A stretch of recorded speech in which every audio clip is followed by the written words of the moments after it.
PPR আসার আগে আমাদের করণীয় যেটা করতে হবে, সরকারি থেকে বছরে 2 বার ভ্যাকসিনেশন করা হয় পিপিআর রাখার জন্য। লাইসিবিট এরকম এফএল কেয়ার নাম।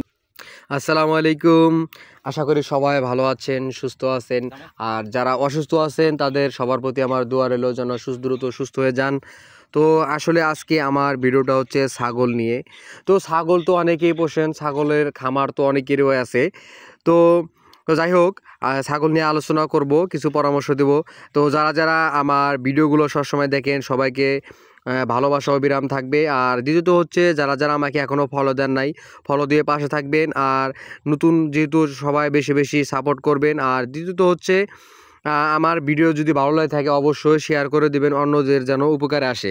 তো ছাগল পুষতে হলে ছাগলের অনেক নিয়ম আছে, ছাগলের অনেক রোগবালাই আছে, এগুলো সম্পর্কে আপনি জানতে হবে আগে, তারপরে আপনাকে ছাগলের খামার করতে হবে। ছাগল পোষার নিয়ম হচ্ছে যে খোলা মাঠে রাখতে হবে। তো আমাদের আসলে জায়গার সংকট, জমি কম থাকে, বা আমাদের ওইরকম জমি নাই যে আমরা একটা এরিয়া করে এর ভিতরে খোলা মাঠে ছাগল পুষবো। তো আমাদের এরকম নাই বিদায় আমাদের সিস্টেম করে পুষতে হয়, অর্থাৎ ছাগলে গলায় রশি বেঁধে পুষতে হয়, আর উপায় নেই। তারপরেও আমাদের মানে যাদের খামার করে অভ্যাস হয়ে গেছে, আসলে তাদের খামার ছাড়া বা যদি একটা ছাগল গরু না পুষে তাদের ভালো লাগে না। তো যাই হোক, আমি যেভাবে আমার ছাগলকে আমি পুষি বা আমি যেভাবে খাবার দেই সেটা হচ্ছে যে আমি প্রথমত সকালে বার করেই খামার থেকে বাইরে নিয়ে আসার পরে আমি তাদেরকে কিছু গমের ভুসি আর ভুট্টার গুঁড়া দিয়ে দিই শুকনো, সকালে সেটা খায়। তারপর আমি রোদটা বেঁধে রাখি দিই, ওখান থেকে কিছু ঘাস খায়।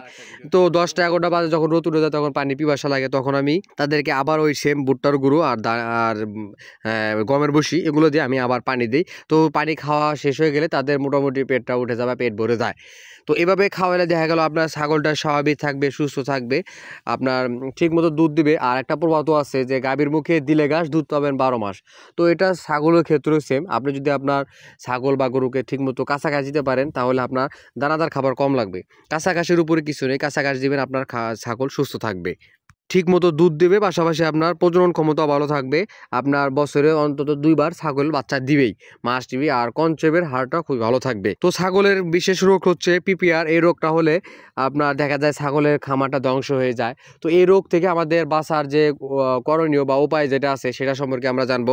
তো ছাগলের পিপিআর আসার আগে আমাদের করণীয় যেটা করতে হবে, সরকারি থেকে বছরে 2 বার ভ্যাকসিনেশন করা হয় পিপিআরের।